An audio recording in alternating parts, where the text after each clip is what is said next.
غسل میکند سونه بر وقت میبرد پیاده میرد نماز جمعه به یکم ساعت اگر بیاید و گویا که چی میشد یعنی یک بدنه بدنه کانه قرب بدنه بدنه گفته چی گفتم یعنی مأخوذ من البدن یعنی بدن هر کس اندکی لیکن از هم بدنی که کلان بدن شتور که کلان های هم به یعنی بدنی که به اطلاق میکنن یعنی شتور به یعنی بدنی اطلاق کردن یعنی گویا که شتور قربانی کارگی میشد یعنی و من جاء في الساعة الثانية فكأنما قرب بقرة ها چی یعنی بقره سمیت بقره لأنها تبقر الأرض ها تبقر الأرض برای چی گو بقره بینامیم برای که بقر باقر هم باقر که نمونده یعنی باقر علی ابن محمد ابن حسین نعم باقر یعنی علم میکوبد باقر گفته چه گفتم یعنی شکوف کننده یعنی بقره گفته چی بنیامین برای که بقره چی میکند گفت شدگار میکند کنه و میبندد اولاد حراسه سونه وقتی که میکوبه چی میکنه گوبه های میکرد چی میکرد و زمین کوفته میرد برای بقره میگه یعنی دویم ساعت اومدگی چی شد یعنی گویا که گفت قربانی کارگی میشد و سیم اومدگی چی سیم ساعت اومدگی چی میشد یعنی اگر مثلا اول دیتر اومدگی گویا که چی میشد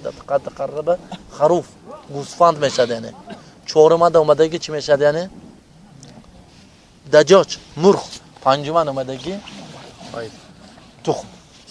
روایت ابو داود بود ششم اومدگی بین پیش بعض بین گوسفند مرغ بطه میدونی مرغابی ها انا میخیل مثلا بعد از که مثلا خلاص بعد از تخم سون چی میموند یعنی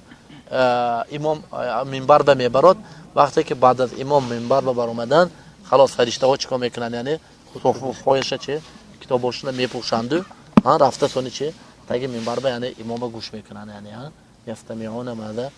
الوعظ یعنی چه از ذکر گوش میکنن یعنی برای همین یعنی بچه میموند یعنی منبر بر اومدن اذان میشه کو یک تا و اذان چه یعنی عموما تو همین منبر به بر اومدن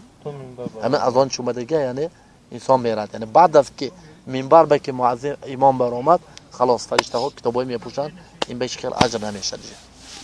بعد اما مثلا زمستون با چی میشه در مثلا غسلشون مثلا کردنشون مثلا یعنی الحمدلله حاضر الحمدلله حضرت بدید یعنی شرایط های الحمدلله آبی کار مثلا است مثلا کنن سراز کار میبینن غسل میکنن بین خونه چی میشه یعنی کمتر مثلا میدید یعنی 10-15 دقیقه خلاص اجازه آدم چی میشد خودش میبیاد یعنی صاحب برای هم چی گفتم یعنی غسل میشد گفتم سه قولای یعنی یکم قول چی گفتم یعنی حاضر همین بعد از شام جمعه در اومد بعد از شام خوندیم که غسل کنید غسل جمعه حساب میشن دیگه را گفتن که چیه بعد از بامداد یعنی از ساعت چند ساعت 12 یعنی بعد از چند بعد از 5 ساعت بعد از فجر صادق در اومدن این دویم قول سوم قول کدوم قول گفتم بهترین قول یعنی چی قدر که جمعه به نزدیک شوید شما فردا ساعت چند ساعت 10 به مثلا خونه بر اومدنی یعنی 15 تا کم دنده غسل میکنید یعنی چی قدر که و نزدیک کره مسجد به نزدیک کره غسل کنید همین قدر بهتر میشه یعنی